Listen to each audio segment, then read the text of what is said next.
कक्षा 8 विषय गणित। कक्षा 8 का गणित पढ़ेंगे अध्याय 2। अध्याय 2 में हम लोग पढ़ेंगे घन और घनमूल।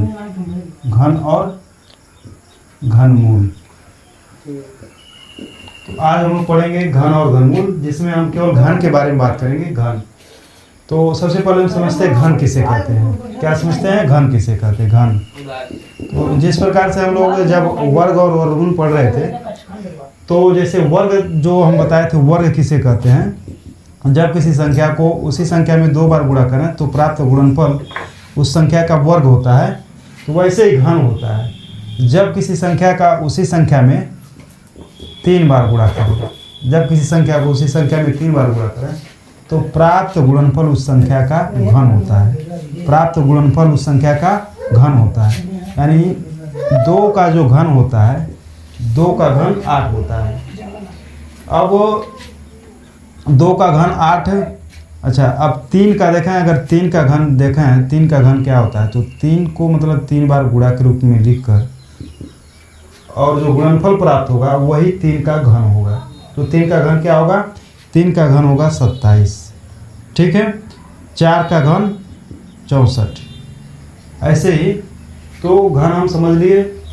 अब इसका जो पहला प्रश्न होगा, पहला वो पूछेगा कि बताइए कि ये पूर्ण घन है कि नहीं है, या संख्या दे देगा, कहेगा कि इसका घन बताइए। संख्या दे देगा। पहला सवाल कहेगा कि निम्नलिखित संख्याओं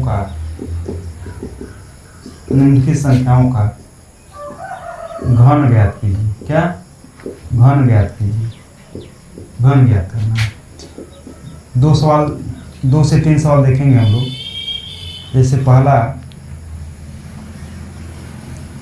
5 का घन, दूसरा -2 बटे 4 का घन, तीसरा हो जाएगा -7 का। ये निम्नलिखित संख्याओं का घन ज्ञात कीजिए। ये जो संख्या दिया हुआ है 5, -2 बटे 4 और -7 का घन ज्ञात करना है, ठीक है। तो हम इसका जब घन ज्ञात करेंगे तो जो पहला सवाल है तो लिखेंगे हम लोग। पहला सवाल को जब हल करना है तो 5 का घन ज्ञात करना है। 5 का घन ज्ञात करने का मतलब इसको लिखेंगे हल। इसको लिखेंगे 5 का घन, मतलब 5 का घात 3 लगाएंगे और उसके बाद 5 को 3 बार गुणे के रूप में लिखेंगे। 5 को 3 बार गुणे के रूप में लिखेंगे। अब गुणा करेंगे। 5 का 5 में 5 बचे 25। अब 25 का 5 में गुणा करेंगे तो 25 बचे 125, यानी 5 का जो घन है, 5 का घन 125 होगा। 5 का घन 125 होगा। यानी हमने बताया ना, जब किसी संख्या को उसी संख्या में 3 बार गुणा करते हैं, यानी 5 का घन ज्ञात करना, 5 को 3 बार गुणे के रूप में लिखेंगे और तीनों का गुणा करेंगे और जो प्राप्त गुणनफल होगा वही उस संख्या का घन होगा। तो 5 का घन 125 हुआ। अच्छा दूसरा देखते हैं। दूसरा -2 बटे 4। अब इसका घन ज्ञात करना है तो लिखेंगे -2 बटे 4 का घन का मतलब इस पे 3 घात लगा देंगे। अब इसको लिखेंगे -2 बटे 4 गुणे -2 बटे 4 गुणे -2 बटे 4, ठीक है। अब गुणा करेंगे।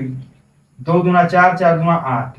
अच्छा यहाँ पे जब माइनस दे देगा तो घात 3 बार लगा हुआ है, तो यहाँ ये माइनस माइनस प्लस हो जाएगा और प्लस और माइनस माइनस हो जाएगा। यानी 3 बार जब जो संख्या आएगा और गुणे के रूप में रहेगा और माइनस रहेगा तो माइनस ही आएगा। ये यहाँ यदि यहाँ पे 4 घात लगा रहता तो प्लस आता, 5 घात लगा रहता तो माइनस आता, 3 घात लगा है तो माइनस ही आएगा। तो -8 बटे 4 का 4 चौको 16, 16 चौको 64 हो जाएगा 64, ठीक है। तो -2 बटे 4 का जो घन होगा -8 बटे 64 होगा। मर्जी कर तो काट सकते हैं या यहीं तक रहने दें। अब इसको देखते हैं। तीसरा -7 का घन ज्ञात करना है। तो हल लिखने के बाद -7 का घन ज्ञात करना है तो इस पे घात 3 लगा दीजिए। और -7 को 3 बार गुणे के रूप में लिखेंगे। अब गुणा कर लेते हैं, ठीक है। 7 का 7 में 7 7 49, 49 का 7 में गुणा करेंगे तो 9 7 63 को 3 और 7 चौक 28, 28 है 34, ये हो गया और ये माइनस होगा -343, ये आंसर होगा, ठीक है। ये हो गया संख्याओं का घन ज्ञात करना, ठीक है।